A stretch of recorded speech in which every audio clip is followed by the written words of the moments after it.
September 12, 1943. Fort Robinson, Nebraska. Oberleutnant Hans Waecker's boots struck American soil for the first time as he descended from the Pullman passenger car, his eyes scanning the landscape with the trained suspicion of a Wehrmacht officer who had spent 3 years expecting Allied deception at every turn. This cannot be real. No nation fighting a two-front war maintains passenger trains like this for prisoners. The 6-week voyage from Casablanca had been comfortable beyond belief. Adequate food, no overcrowding, medical care that exceeded what he'd received in the Africa Corps. But Waecker had convinced himself this was temporary, a propaganda exercise before the harsh reality of American captivity revealed itself. Now, stepping onto the platform at Fort Robinson, he confronted something far more disturbing than cruelty: prosperity. The train that had carried 200 German prisoners from Newport News, Virginia, had been a standard Pullman car with upholstered seats, not cattle cars, not freight wagons, passenger cars identical to those transporting American civilians across a continent that showed no evidence whatsoever of existing in a state of total war. The guards were well fed, their uniforms new, their weapons modern. The station platform was intact, freshly painted, maintained. Beyond the fence line, Waecker could see farmland stretching to the horizon. Unshelled, unbombed, peacefully productive under the September sun. Around him, his fellow prisoners stood in shocked silence, their assumptions about American weakness colliding with observable reality. They had been captured in Tunisia in May 1943, part of the 275,000 Axis soldiers who surrendered when the North African campaign collapsed. German propaganda had assured them that America was a weak, divided nation of gangsters and factory workers, barely capable of defending itself, certainly incapable of projecting power across 2 oceans while maintaining prosperity at home. The evidence before them suggested otherwise. And over the coming months, that evidence would accumulate into an undeniable, psychologically devastating truth about the nature of American industrial power, a truth that would shatter every assumption Nazi ideology had taught them about their enemy. The journey to this revelation had begun 21 months earlier, when the first German prisoners arrived on American soil. February 2, 1942. The German submarine U-156 had been captured off the coast of Trinidad. Its crew of 52 became the first Wehrmacht personnel to enter the American prisoner of war system, a system that would eventually process 425,000 Axis prisoners between 1942 and 1946, making the United States the largest holder of enemy POWs in World War II outside the Soviet Union. The Geneva Convention of 1929 established clear requirements for POW treatment: adequate food, heated shelter, wages equivalent to the captor nation's privates, protection from combat zones, and the right to communication with home countries. The United States, having signed the convention, was legally obligated to provide these standards. What German prisoners could not have anticipated was that American interpretation of adequate would exceed their own military's definition. The first major influx arrived in May 1942, when 1,500 prisoners captured during Operation Torch, the Allied invasion of North Africa, disembarked at Newport News, Virginia. They expected harsh conditions, possibly starvation rations, certainly hostility. Instead, they encountered something that seemed impossible: American abundance applied to enemy captives. Camp Commander Lieutenant Colonel Arthur C. Avery watched the prisoners' faces as they received their first American meal: beef stew with potatoes, fresh bread, coffee, and fruit. One German sergeant stared at his tray in visible confusion before asking the translator, "Is this for us? All of this?" When assured it was standard issue, he replied, "We did not eat this well in the Wehrmacht." This pattern would repeat itself 425,000 times over the next 4 years, in 700 camps across the continental United States, from California orange groves to Nebraska wheat fields to lumber camps in Maine. The Office of the Provost Marshal General, responsible for administering the POW program, established facilities in every state except Nevada, Montana, and North Dakota. Base camps held populations ranging from 2,000 to 4,000 prisoners, with approximately 500 smaller branch camps supporting agricultural and industrial labor needs. The scale of the operation revealed American logistical capacity in microcosm. By December 1943, the United States held 163,000 German prisoners. By May 1945, that number had grown to 371,000. Each prisoner required housing, feeding, guarding, medical care, and administration. The U.S. Army assigned approximately 47,000 soldiers as guards, a ratio of 1 guard for every 9 prisoners, sufficient to maintain security while allowing the bulk of American forces to remain in combat theaters. German prisoners arriving at camps in 1943 discovered facilities that contradicted every expectation. Barracks were heated in winter, a luxury many prisoners from working-class backgrounds had never experienced in their cold-water flats in Berlin or Hamburg. Medical care exceeded Wehrmacht standards. American military dentists provided dental work that German soldiers had been unable to afford as civilians. Educational programs offered classes in English, Spanish, mathematics, chemistry, and commerce. Theatrical productions, orchestras, and sports leagues provided recreation that compared favorably to garrison life in the German military.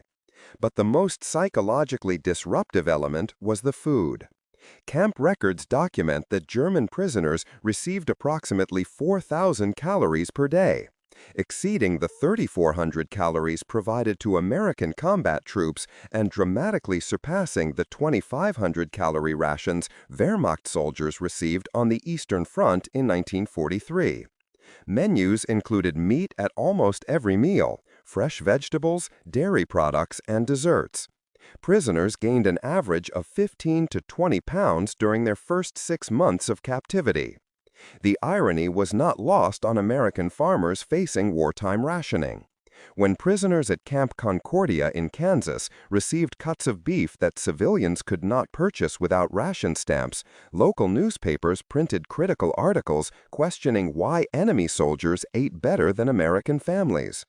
The War Department's response was simple.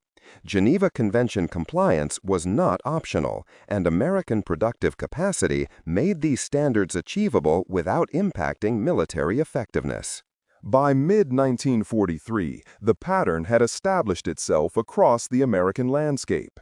German prisoners were not merely held in camps. They were integrated into the wartime economy, working alongside American civilians in a demonstration of industrial capacity that went far beyond propaganda. Camp Shelby, Mississippi, deployed prisoner work details to harvest timber for military construction. German soldiers felled trees that would become barracks housing American troops in Europe, an irony not lost on the prisoners themselves. Production quotas matched civilian lumber crews, approximately 40 board feet per man per day, for which prisoners earned 80 cents, the daily wage of an American private, paid in scrip redeemable at camp canteens stocked with goods many prisoners had never seen: Coca-Cola, American cigarettes, candy bars, toiletries. They hit the California agriculture sector next. Orange groves around Garden Grove required 5,000 workers during the 1944 harvest season. With American men at war, German prisoners filled the gap. Oberfeldwebel Friedrich Schmidt wrote in his diary, "We harvested 36 boxes of oranges each day. I had never seen an orange before the war, only in photographs. Now I pick hundreds daily while California families drive automobiles to purchase them in stores. How can a nation at war have such abundance? They reached the wheat fields of Nebraska, where the Lutyens family hosted prisoner work details during harvest season 1944. Vernon Lutyens, whose own son served in the Pacific Theater, watched German soldiers operate combine harvesters across his 800-acre farm. His daughter Kelly Holtis later recalled, "They were young men, like our boys. They worked hard, ate lunch under the same trees where we ate, and seemed stunned by how much food Americans wasted. One prisoner asked my mother why we threw away bread crusts. He said in Germany people would fight over them." They worked in canneries in Wisconsin, processing vegetables for military rations, food that would feed American soldiers fighting against Germany. They maintained railroads in Pennsylvania, repaired levees in Louisiana, worked in cotton fields in Texas. By 1944, prisoner labor had become integral to American agriculture, with over 200,000 POWs performing farm work that civilian labor shortages had left undone. The prisoners' perspective crystallized around a central paradox. They were performing vital war work for the enemy, being paid for it, fed better than they had been in the Wehrmacht, and discovering that American productive capacity was so vast that even this massive diversion of resources to enemy prisoner support represented a minor fraction of total output. Technical Sergeant William Morrison, supervising a work detail at Camp White in Oregon, witnessed the psychological impact firsthand. You'd see it in their eyes when they realized. They'd ask questions about America. How many factories we had, how much food we produced, whether our cities had been bombed. When we told them no American city had been touched, that factories were running 3 shifts, that food was rationed but abundant, something broke inside them. They'd been told America was weak, decadent, on the verge of collapse. Instead, they found a nation so strong it barely noticed the strain of caring for hundreds of thousands of enemies. But the advantage the prisoners observed depended entirely on a condition the Germans had fatally miscalculated: geography. America's industrial heartland lay 3,000 miles from the nearest Axis bomber base, protected by 2 oceans. While German factories in the Ruhr Valley operated under constant Allied bombing, while Japanese production centers faced B-29 raids, American manufacturing proceeded uninterrupted, a strategic immunity that multiplied every advantage in resources and production. But by mid-1943, as prisoner numbers swelled into the hundreds of thousands, a systematic revelation began to penetrate the consciousness of Wehrmacht soldiers scattered across American camps. They had not merely lost a battle or even a campaign. They had entered a contest of industrial will they could never win. July 15, 1943, Camp Concordia, Kansas. Hauptmann Dieter Schlegel watched American B-17 flying fortresses fly overhead in formation, not 2 or 3, but 20 aircraft heading west toward training bases in California. He counted them obsessively, the way a drowning man counts his remaining breaths. 20 heavy bombers, in one formation, over farmland, not even headed to combat. The revelation crystallized when Schlegel, a pilot with 89 combat missions over Britain, began asking questions of his guards. How many B-17s did America produce monthly? The answer, approximately 300 per month by mid-1943, increasing to 400 by 1944, seemed impossible. The entire Luftwaffe possessed perhaps 2,500 combat aircraft on all fronts. America was producing more heavy bombers in 3 months than Germany's entire strategic bomber fleet totaled. But numbers alone did not convey the psychological transformation prisoners experienced. It was the visceral evidence, the unending train traffic, the convoys of civilian automobiles on highways, the waste. Lieutenant Hans Waecker, now settled into routine at Fort Robinson, wrote in his diary on September 28, 1943, "Today, we were assigned to help local farmers harvest wheat. The American farmer discarded produce that would feed a German family for a week. When I asked why, he said it was not worth the transportation cost, not worth transporting. In Germany, people dig through garbage for food. Here, they throw away abundance because transportation is inconvenient." The examination of American industrial capacity became unavoidable for German officers, many of whom possessed engineering or economic backgrounds. They began collecting evidence the way intelligence officers compile reports, except their conclusion was not tactical, but existential. Oberst Wilhelm Fischer, captured at Tunis and held at Camp Shelby, assembled a de facto economic study of American war production, using information gleaned from newspapers, conversations with guards, and observable evidence. His conclusion, shared with fellow officers in December 1943, American industrial production exceeds combined German, Italian, Japanese output by a factor of approximately 3 to 1. Steel production alone, 90 million tons annually versus Germany's 30 million, makes sustained resistance impossible. They can afford to treat us as they do because prisoner care represents perhaps 1/10 of 1% of military expenditure. The mathematics were brutally simple. The United States produced approximately 40,000 aircraft in 1942, 85,000 in 1943, and would reach 96,000 in 1944. Germany's peak production in 1944 would reach 40,000, less than half American output, achieved only through total mobilization, while the German populace faced starvation rations. American workers, by contrast, faced rationing that seemed mild by European standards while maintaining production levels that dwarfed Axis capabilities. American soldiers guarding prisoners witnessed the moment of realization repeatedly. Sergeant James Whitmore, stationed at Camp Hood, Texas, recalled, "They'd been cocky when they first arrived, still believing the Nazi line about American weakness. Then they'd start noticing things. The guard would drive up in a brand new Jeep, and they'd realize we had so many vehicles we assigned them to individual soldiers. They'd see how much equipment we discarded as obsolete. One German sergeant picked up a perfectly functional M1 Garand rifle we were throwing away because the stock was cracked. He turned to me with this look of absolute comprehension and said, 'In the Wehrmacht, we would repair this. You throw it away and get another?' I told him, yeah, that's standard procedure. He just stood there holding it, crying." The technical analysis prisoners performed extended beyond production numbers to qualitative differences.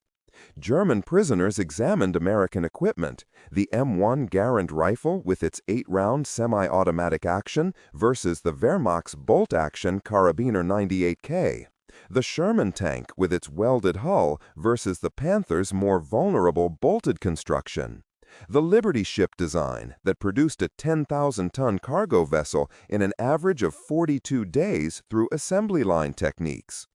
What emerged was not merely recognition of quantitative superiority, but understanding of systematic industrial philosophy. American design prioritized mass production, reliability, and logistics over individual technical perfection.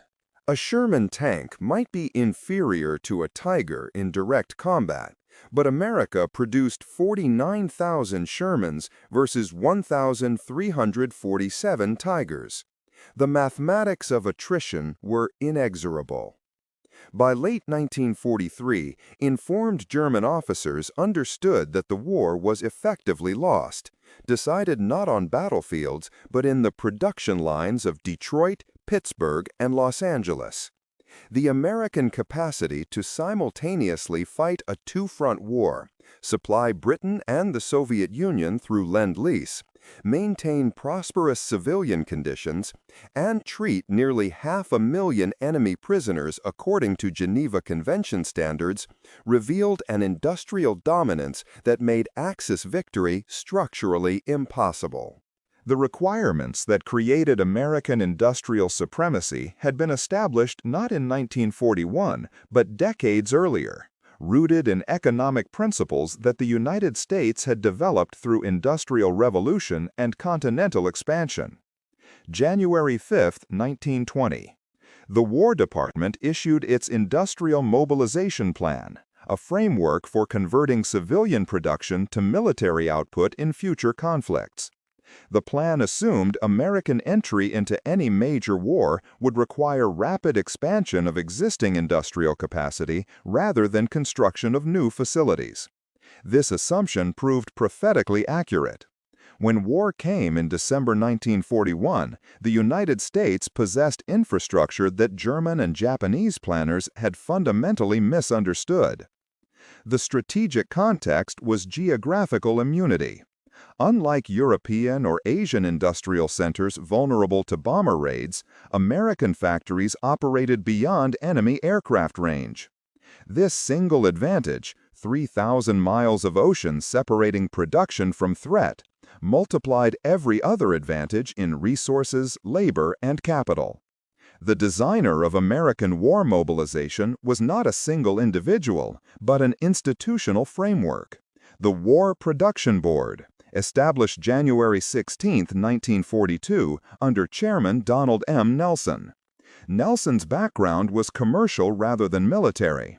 He had served as executive vice president of Sears Roebuck and Company, bringing corporate efficiency principles to military production.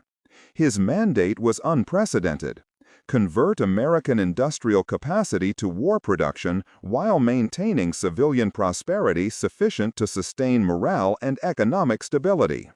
The impossible choice facing American war planners was seemingly straightforward: maximize military production or maintain civilian living standards. Every resource directed to tanks could not simultaneously produce automobiles.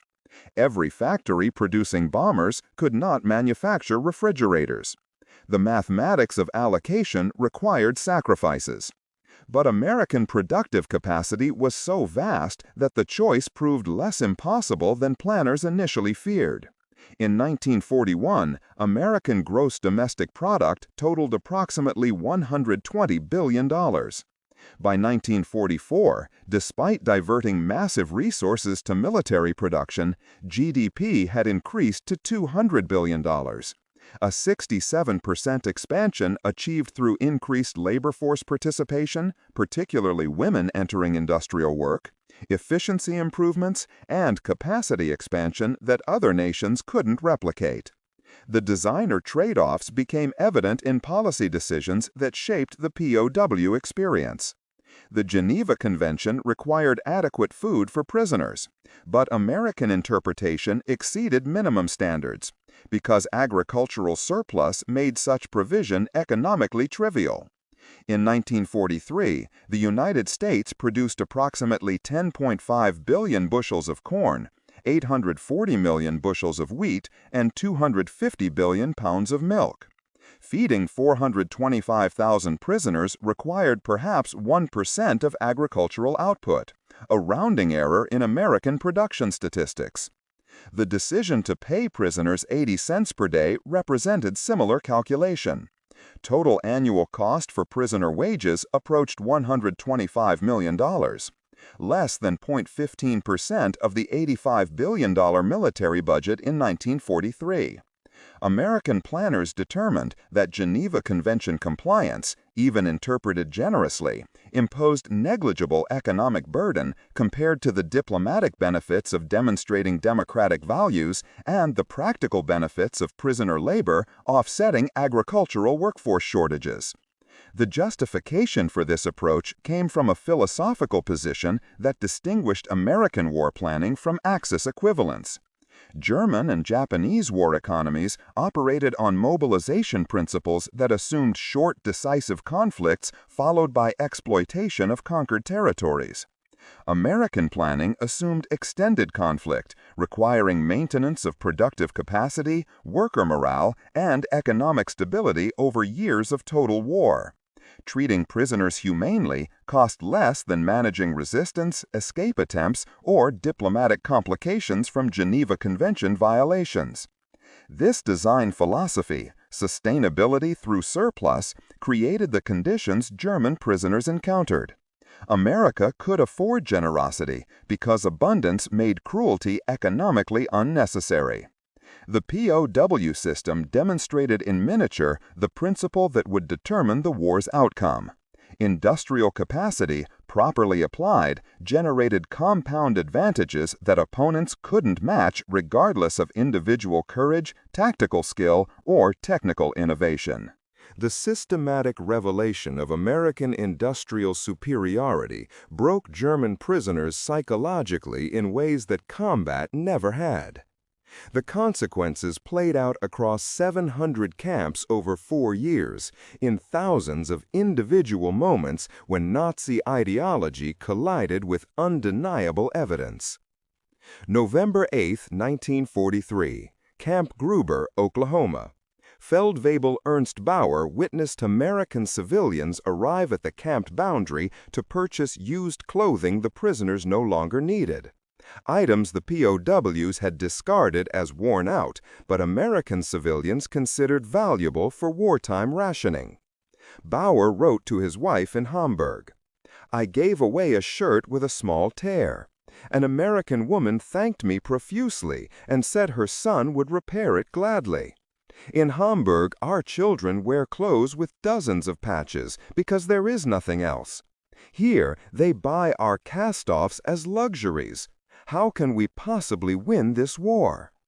The mathematics of attrition accumulated relentlessly through first-hand accounts that documented the psychological toll of confronting American prosperity.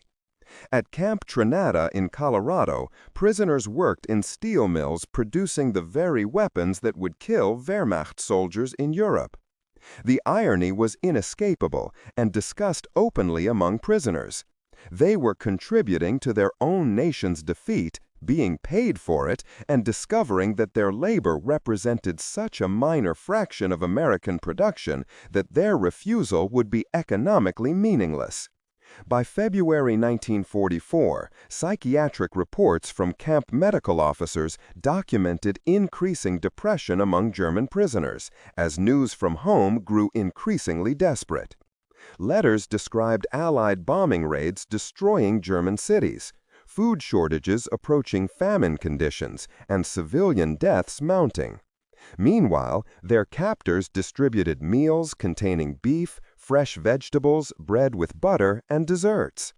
The cognitive dissonance became unbearable for many prisoners. Failed modifications to the POW system occurred when German officers, attempting to maintain military discipline, instituted harsh penalties for prisoners who became too comfortable with American captivity. At Camp Alva in Oklahoma, hardcore Nazi prisoners murdered Corporal Johannes Kunze in November 1943 for alleged cooperation with American authorities, specifically for expressing the opinion that Germany could not win the war. 7 prisoners were later executed by hanging for the murder, but the incident revealed fractures within prisoner populations, between those clinging to Nazi ideology and those accepting the reality American captivity demonstrated daily. Late-war desperation manifested in escape attempts that revealed prisoners' psychological state. Despite holding 425,000 prisoners over 4 years, American authorities recorded only 2,222 escape attempts, approximately 0.5% of the total prisoner population. Most escapees were recaptured within days, often voluntarily returning to camps after discovering that surviving in America without language skills, money, or knowledge of geography was impossible. Georg Gartner, who escaped from Camp Deming in New Mexico in September 1945 and remained at large until 1985, represented the extreme exception. Most prisoners recognized that escape was pointless. Where would they go? Back to a devastated Germany? Into an American civilian population that would immediately identify them? The famous incident that encapsulated the prisoner experience occurred in spring 1945 when prisoners at Camp Butner, North Carolina, received news of German cities being destroyed in massive bombing raids. One prisoner, watching American transport planes fly overhead carrying supplies, turned to his guard and asked, "How many aircraft does America have?" When told production exceeded 96,000 aircraft in 1944 alone, the prisoner sat down in the dirt and wept. "We never had a chance," he said. "We were told America was weak. We were told Roosevelt was a Jewish puppet leading a nation of mongrels. Instead, we find the most powerful nation in history, and we attacked it." The detailed battle narrative of psychological warfare occurred not in combat but in daily interactions between prisoners and American civilians. Farmers who hosted work details frequently shared meals with prisoners, a custom that violated formal regulations but occurred so frequently camp commanders overlooked it. Kelly Holtis, daughter of Nebraska farmer Vernon Luchens, recalled a German prisoner named Otto who worked their harvest. Otto said he was a school teacher before the war. He spoke some English and was always asking questions about America. One day he asked my father how many cars Americans owned. Dad said about 25 million, maybe more. Otto just shook his head and said, "Germany has perhaps 500,000 cars, most seized by the military. Your civilians own 50 times more cars than our entire nation." That evening, Otto didn't eat much.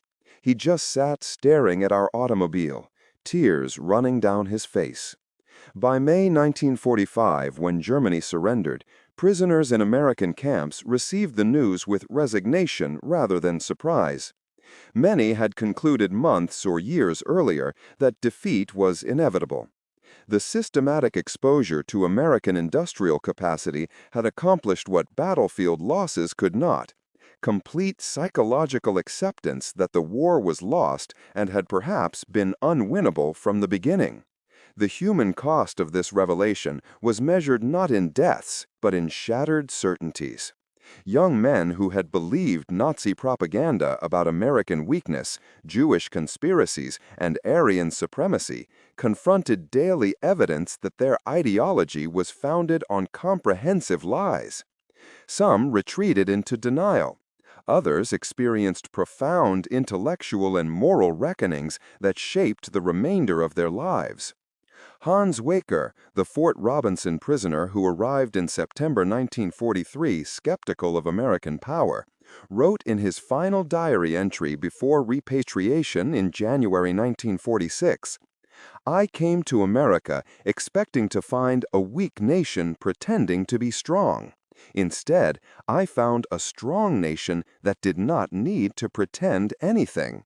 They defeated us with prosperity. They destroyed our beliefs with abundance. I returned to Germany not merely defeated, but ashamed that we believed such obvious lies about our enemies." The production statistics documented the systematic scale of American prisoner operations with bureaucratic precision that revealed the underlying industrial capacity. Between February 1942 and May 1946, the United States processed 425,431 Axis prisoners of war.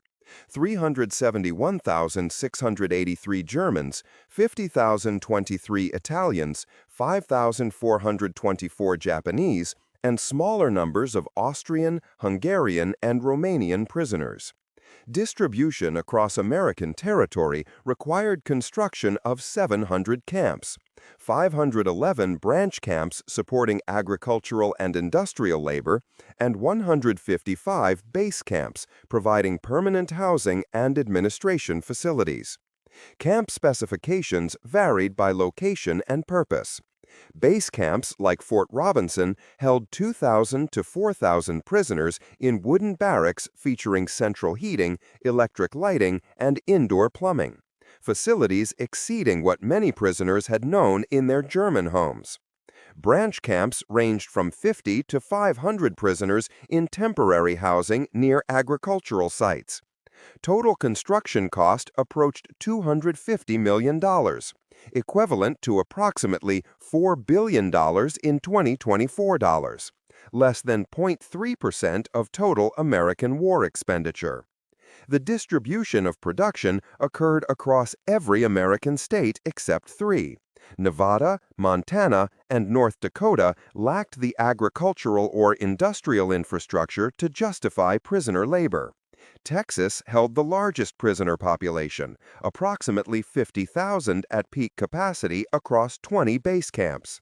Nebraska maintained 12,000 prisoners in camps including Fort Robinson, Camp Scottsbluff, and Camp Atlanta.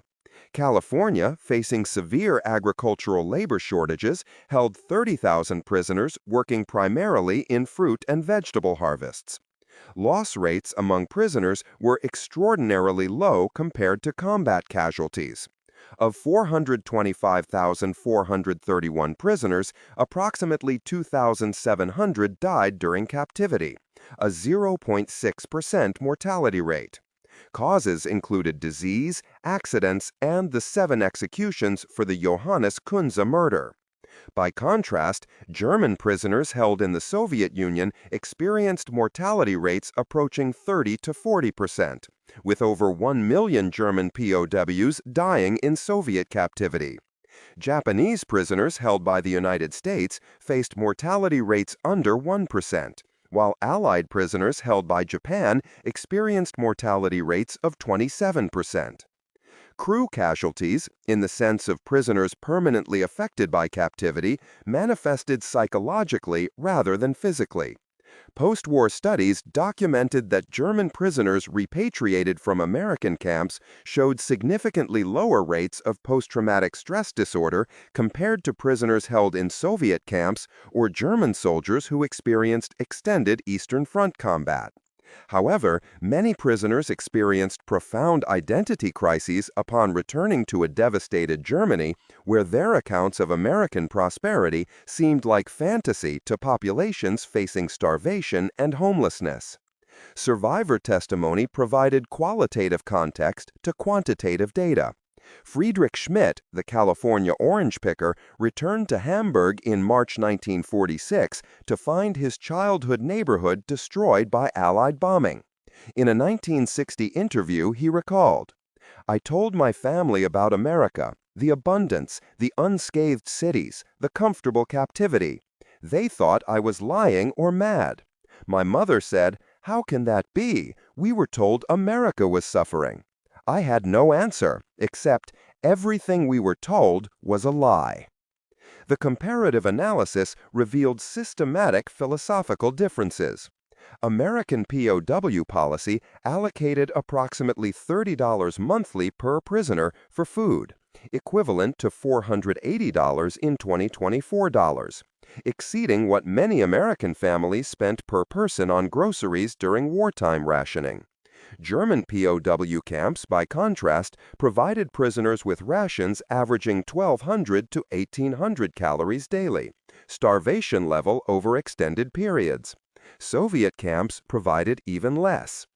The philosophical difference extended beyond material conditions to underlying assumptions about human value. American doctrine, influenced by democratic principles and Geneva Convention compliance, treated prisoners as temporary enemies who retained inherent dignity and rights. This approach cost more in immediate resources but generated long-term benefits: lower escape rates, cooperative labor, and diplomatic capital demonstrating American commitment to international law. German and Japanese doctrine, influenced by totalitarian ideology emphasizing racial hierarchy and total war commitment, treated prisoners as subhuman, leading to atrocities that violated Geneva Convention provisions and generated war crimes prosecutions. The numbers told their story with brutal clarity. America could afford to treat enemies humanely because industrial capacity made generosity economically trivial. Axis nations could not afford humane treatment because their war economies operated at unsustainable mobilization levels that required exploitation of conquered populations and prisoners to maintain combat effectiveness. The contrast in prisoner treatment reflected the contrast in productive capacity that determined the war's outcome. September 12, 1946. Fort Robinson, Nebraska. The last German prisoners boarded trains for repatriation to Europe 3 years to the day after Hans Waecker first stepped onto American soil. The camp that had held 3,000 prisoners at peak capacity in 1944 now stood mostly empty, wooden barracks awaiting either demolition or conversion to peacetime use. Waecker carried with him a single possession beyond his personal effects: a photograph of the Lutyens family farm, where he had worked during 2 harvest seasons. In the photo, he stood alongside American farmers and fellow prisoners, all smiling beneath a Nebraska sun, holding tools that represented the paradox of his captivity. He had been an enemy helping to feed the nation that defeated his own. The surrender connection was complete.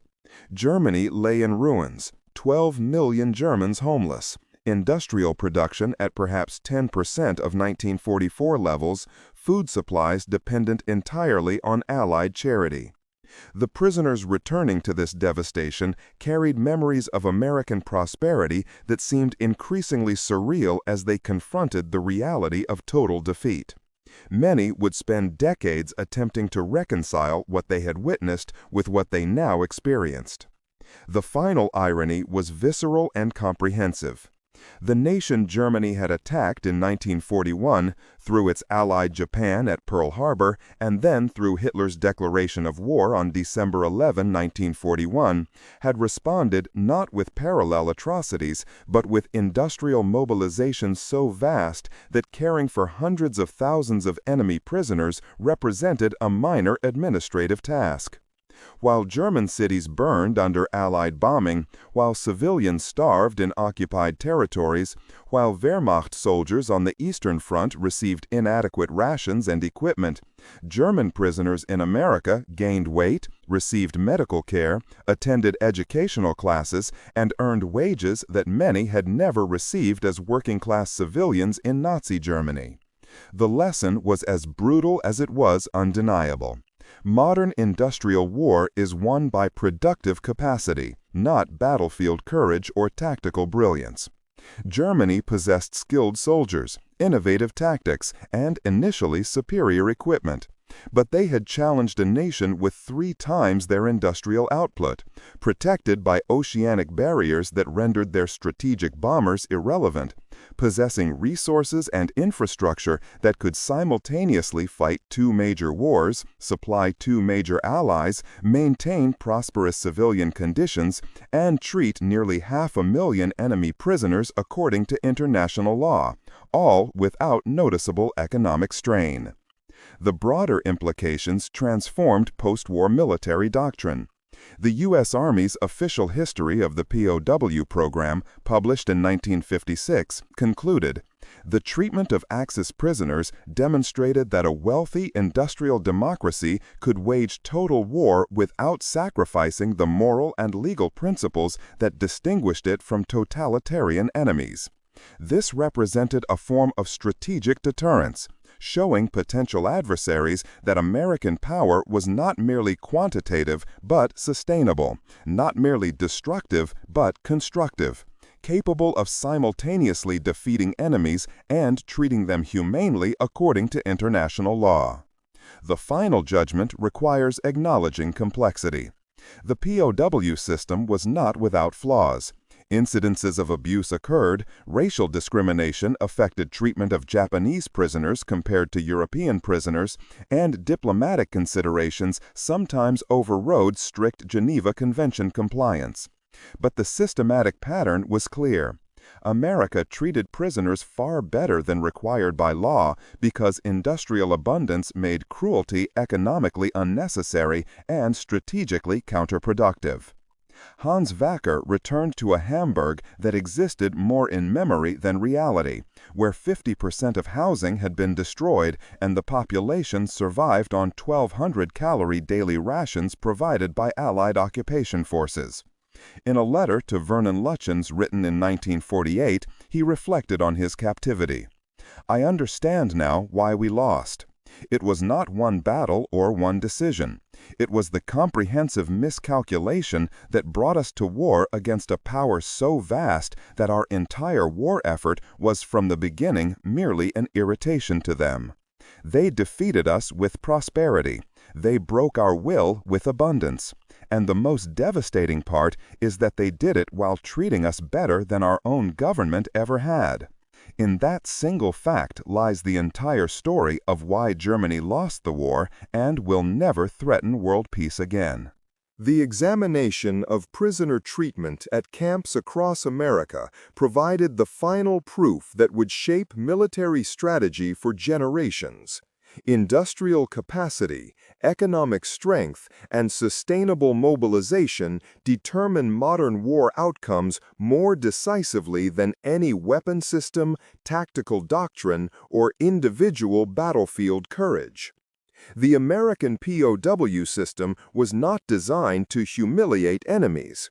It was designed to demonstrate that American power was so overwhelming that even caring for hundreds of thousands of enemy prisoners barely registered as an economic burden. And in achieving that demonstration, it accomplished a strategic objective no propaganda could match, proving to German soldiers, beyond any possibility of denial, that they had started a war they could never win.